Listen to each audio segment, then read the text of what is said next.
Assalamu alaikum students. These are some questions of Mehran University of Engineering Technology entry test 2020.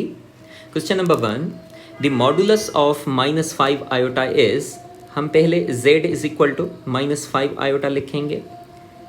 z minus 5 iota को हम ordered pair में लिखेंगे 0, -5. अब इसका हम मॉडुलस निकालेंगे. We know that modulus of z is equal to a square plus b square. So 0 whole square plus minus 5 whole square. This would be 0 plus 25 या फिर रेडिकल 25 जो के बराबर हो जाएगा 5 के. So modulus of z is 5. Option C is the right answer. Question number 2. What will be the probability of getting at least one head if two coins are tossed together? अगर दो coins toss किए जाएंगे तो probability ये होगी, sample space में आएगा या तो दोनों हेड होंगे या पहला हेड होगा दूसरा टेल या फिर पहला टेल होगा दूसरा हेड या फिर दोनों टेल्स मिल जाएंगे. सो सैम्पल स्पेस में हमारे पास 4 एलिमेंट्स होंगे. उसके बाद प्रोबेबिलिटी ये है कि exactly at least one head, कम से कम उसमें एक हेड हो. तो इसमें 2 हेड हैं, गुड है. इसमें एक हेड है, इसमें भी एक हेड है, लेकिन इसमें हेड नहीं है. तो हमारे पास जो रिजल्ट होगा प्रोबेबिलिटी का, प्रोबेबिलिटी इज इक्वल टू, हमारे पास 3 है इधर तो लिखेंगे 3 divided by sample space. So probability would be 3/4. So option B is the right answer. Question number 3. Derivative of sec inverse of x. ये तो सिंपल सा option C is the right answer. ये सिंपल फॉर्मूला है. Question number 4. Sin 50 degree. We know that sin alpha sin alpha is equal to cos beta if alpha and beta are complementary angles. अगर alpha and beta complementary angles हैं, मतलब alpha plus beta is equal to, इनका sum जो है 90 degree है, तो फिर sine alpha is equal to cos beta होगा, tan alpha is equal to cot beta होगा और sec alpha is equal to cosec beta होगा. तो sine alpha is equal to cos beta must be 40 degree. So option A is the right answer. Question number 5. Which one of the following is true? Sine minus theta is equal to sine theta. No, this one is wrong. Sin minus theta is equal to cos theta. No. Sin minus theta is equal to minus cos theta. No. Sin minus theta is equal to minus sin theta. Yes, this one is the right answer because it is an odd function. Number 6. If two rows of a matrix are identical मतलब same. If they are same, then its determinant 0 हो जाता है. Question number 7. 45 degree corresponds to किसके बराबर होगा? Pi by 4 radians. Number 8. The solution of differential equation. Differential equation is dy over dx is equal to sin x. Separate the variables. dy is equal to sin x into dx. Integrating on both sides. This would be only y is equal to sin x की integration होगी minus cos x plus c. So y is equal to minus cos x plus c. Option A is the right answer. Number 9. Limit x approaches to 0 x upon 10x. ये formula है, 1 के बराबर होता है. L Hôpital rule भी यहाँ पर आप लगा सकते हैं. Question number 10. If a is equal to 27594, b is equal to 13468, ये एक सेट है. Which of the following holds true? a union b is equal to a. 1 2 3 9. a union b is equal to b. No. a difference b. No, ये तो कभी भी नहीं हो सकता. And a difference b is not equal to b difference है. Exactly this property holds true. Number 11. Roots of a equation 6x square minus 5x minus 4 equal to 0. ये हमें हल करना पड़ेगा. 6x square minus 5x minus 4 equal to 0. इसका middle term break करना होगा. 6x square plus 3x minus 8x minus 4 equal to 0. 3x common, बाकी बचेगा 2x plus 1 माइनस 4 कॉमन, बाकी बचेगा 2x प्लस 1 इक्वल टू 0. तो एक फैक्टर मिला है हमें 2x प्लस 1 जो कि 0 के बराबर होगा, और एक फैक्टर मिला है 3x माइनस 4 वो भी 0 के बराबर होगा. इधर से हमें 2x is equal to minus 1 मिलेगा और x is equal to minus 1/2 मिलेगा. इधर से हमें 4 इधर जाएगा, पॉजिटिव हो जाएगा. 3x इज इक्वल टू 4 मिलेगा और x इज इक्वल टू 4/3. तो हमारे पास 2 रूट्स होंगे, एक होगा माइनस 1/2 और एक होगा 4/3. तो ये ऑप्शन होगा B. Number 12. A universal set, ये यूनिवर्सल है. यूनिवर्सल सेट इज क्या होता है? Super set of every set under consideration. बिल्कुल सही है. सबसेट गलत, सबसेट नहीं होता. Set of all real numbers, no no. Set of all complex number, नहीं. Option A is the right answer. Number 13, the sum of any two number of the form a plus iota b is always complex number होगा. अगर दो complex number को आप add करेंगे ए plus iota B वाले form में, ए plus iota B, ए plus iota B, इनको अगर ऐड करेंगे तो 2a प्लस 2b आयोटा मिल जाएगा. That would always be a complex number. Number 14, find the nature of the roots of a quadratic equation. Equation क्या है? 4x² is equal to, ए को इधर मल्टीप्लाई आप कर दें, 4ax, इसको भी इधर से मल्टीप्लाई कर दें, -a². इनको इधर ले आए, 4x² -4ax plus a² equal to 0. So a is equal to 4, b is equal to -4a and c is equal to a square. Discriminant is d is equal to b square minus 4ac. Discriminant is equal to b -4a whole square minus 4a. a की value कितनी है? 4 into c is equal to a square. So d is equal to -4a का whole square हो जाएगा 16a² minus 4 4 16a². Cancel हो जाएगा. Discriminant आपको मिलेगा 0.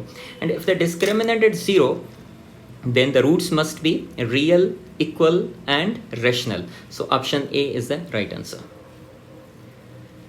Number 15, two matrices are equal if number of columns is equal to number of rows. हो भी सकता है लेकिन एलिमेंट सेम होने चाहिए. Number of columns is greater than no, number of columns is less than number of rows, no. If they are same order, corresponding order उनका same होना चाहिए, गुड. एंड करेस्पॉन्डिंग एलिमेंट्स भी same होने चाहिए. So option D is the right answer. Number 16, second row इसकी 0 है तो determinant 0 हो जाएगा. रो 2 के सारे एलिमेंट्स 0 हैं. Number 17, to each element of a group, how many inverse elements corresponding to each element will exist? हाँ, ग्रुप में हर एक एलिमेंट का एक ही इन्वर्स होता है. ठीक है, जैसे z प्लस अगर हम देखें इंटीजर में तो अगर 3 का हमें एडिटिव इन्वर्स चाहिए तो वो सिर्फ क्या होगा? -3 होगा. तो हर एक एलिमेंट का एक होगा. 5 का -5 होगा. अगर हम -7 देखें तो इसका +7 होगा. So each element has only one inverse element. So option B is the right answer. Number 18, 2, एक जनरल टर्म दिया गया है, 2 into -3 whole power n -1 represents the sequence. कौन सी सीक्वेंस को रिप्रेजेंट करेगा? तो हम क्या करेंगे, इधर n की वैल्यू पहले 1 लिखेंगे. 2 into -3 पावर n -1, ये जनरल टर्म है. पहले हम रखते हैं 2 -3 होल पावर, n की जगह पर 1 रखेंगे तो ये क्या हो जाएगा? 0. 2 into -3 की n की जगह पर 2 रखेंगे तो 2 - 1 हो जाएगा. 2 into -3 पावर 2, 2 into -3 पावर 3. हम 1 रखेंगे तो ये हो जाएगा 2. जब हम 1 रखेंगे, 2 रखेंगे तो ये हो जाएगा -6. जब हम 3 रखेंगे तो ये हो जाएगा 9, 9 and 2 18. और जब हम 4 रखेंगे तो -27, ये हो जाएगा -54. सो 1 2 3 4 ये 4 एलिमेंट्स किस में हैं? Option A. Option A is right answer. No, option A गलत है, -2 गलत है. और ऑप्शन सी देखें, 2 -6 18 -54, यस ऑप्शन सी सही है. और ऑप्शन डी भी गलत है. तो option C is the right answer. Number 19, how many 3 element subsets are there a 5 element set. तो सेट में जो होती है वो अरेंजमेंट मैटर नहीं करती, तो इसलिए कॉम्बिनेशन का सवाल है. टोटल एलिमेंट्स कितने हैं? 5. कॉम्बिनेशन कितने बनाने हैं? 3 एलिमेंट, तो 5 कॉम्बिनेशन 3. तो 5 combination 3 is equal to 5 combination 2. और 5 कॉम्बिनेशन 2 को अगर हम हल करें तो 5 into 4 2 बार एंड 2 फैक्टोरियल लिखेंगे. सो 2 into 1, ये कैंसिल होकर 2 होगा and this would be, result would be 10. So option B is the right answer. 2x - y whole power 5. अब इसमें 6 टर्म्स होंगे, तो option A B C D चारों में आप देखेंगे तो 6 टर्म्स हैं. उसके बाद अगर बीच में इधर माइनस है, इसका मतलब ये है कि पहला टर्म पॉजिटिव होगा और negative positive negative positive negative. तो ऑप्शन ए तो गलत है क्योंकि सारे टर्म्स इसमें पॉजिटिव हैं. ऑप्शन बी को देखें, positive negative positive negative positive negative. Option B में कुछ मतलब है कि भाई हाँ ये सही हो सकता है. ऑप्शन सी देखें, फर्स्ट पॉजिटिव सेकेंड पॉजिटिव, मतलब ये भी गलत हो जाएगा. First positive second negative third negative, नहीं ये भी गलत है. इसका मतलब ये है कि सॉल्व करने की ज़रूरत नहीं है. Positive negative positive negative positive negative. Option B is the right answer. Number 21, the middle term in the expansion of. अब देखें इंडेक्स जो है वो 22 है, इवन है तो मतलब there will be a single middle term, एक मिडिल टर्म होगा. If the index is even middle term एक होगा. If the index is odd middle term दो होंगे. अब इधर इवन है तो एक मिडिल टर्म होगा, वो कौन सा होगा? जब इंडेक्स इवन होती है तो हम क्या करते हैं, फार्मूला होता है n+2/2. ये जो टर्म होता है ये मिडिल टर्म होता है, ये मिडिल टर्म होता है. तो n की वैल्यू 22 है, 22 + 2 डिवाइडेड बाई 2, तो ये हो जाएगा 24 डिवाइडेड बाई 2. कैंसिल करके 12th टर्म जो होगा that would be the middle term. Option C is the right answer. Number 22, in which quadrant does the terminal side lies if sin theta is less than 0, मतलब sin theta क्या है, negative, and cos theta is greater than 0, मतलब cos theta क्या है, positive. तो sin theta first and second quadrant में positive होता है, थर्ड एंड फोर्थ में नेगेटिव होता है. लेकिन cos theta जो है वो थर्ड में भी नेगेटिव होता है, मतलब वो फोर्थ में पॉजिटिव होता है. तो ऑप्शन ये होगा कि फोर्थ क्वाड्रेंट में sin theta नेगेटिव होता है और cos theta positive. So option D would be the right answer. If the measure of the arc length of a circle is equal to radius, मतलब arc length radius के बराबर है, then measure of central angle, मतलब theta किसके बराबर होगा? तो हम जानते हैं कि S is equal to R theta, या फिर theta is equal to s upon r. तो theta is equal to s और आर जो है वो आपस में क्या है, बराबर, मतलब दिस वुड बी 1.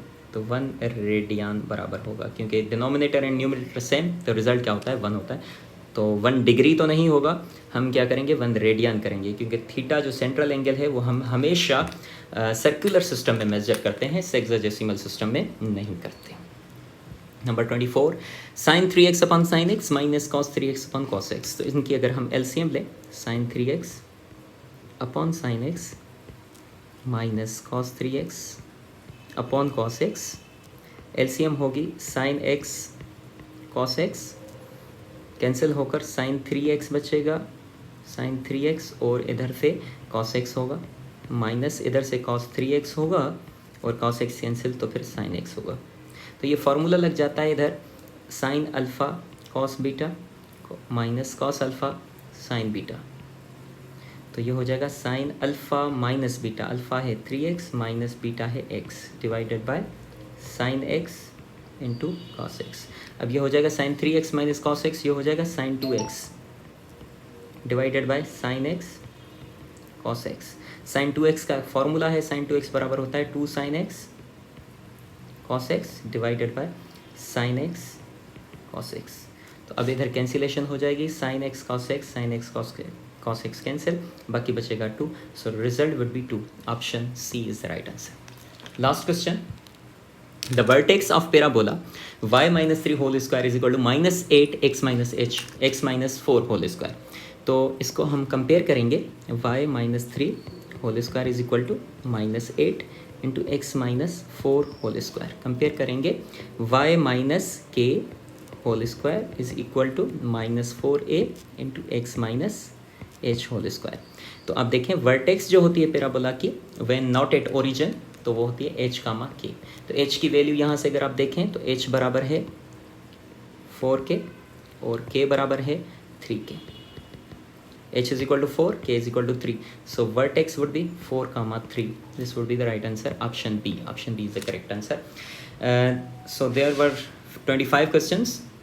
तो और भी अगर questions आपको समझने हैं past papers, next जो मेरा वीडियो होगा उसमें जो पेपर है 2021 का लास्ट ईयर जो मेहरान ने लिया था वो मैं एक्सप्लेन कर दूंगा. आप मेरे चैनल प्रोफेसर इख्तियार महर को काइंडली सब्सक्राइब कर दीजिएगा. अल्लाह हाफिज़.